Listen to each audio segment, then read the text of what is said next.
Tala, bukod sa pamilya ni Joanna Demafilis ay ang OFW na nagtagpuang patay sa freezer sa Kuwait.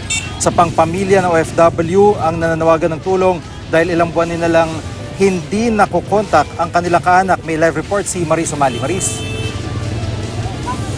Mula Barangay Bacabak sa Sara, Iloilo, mag-inang Diarisco para makiramay sa pamilya Demafilis. Kabilang din sa pakay nila ang ilapit sa mga otoridad dito ang kalagayan ng kanilang anak na si Racel Diarisco Salome. Pumunta rin daw si Racel sa Kuwait no October 2016 sa pamamagitan ng agency nitong Tiffany.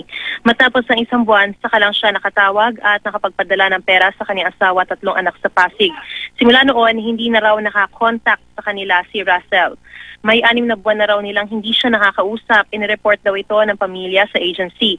Hinanap daw ng agency si Racel at nitong Agosto ay natunto siya sa Kuwait. Pero nang pinauuwi na raw siya ng agency ay hindi raw siya makapagsalita.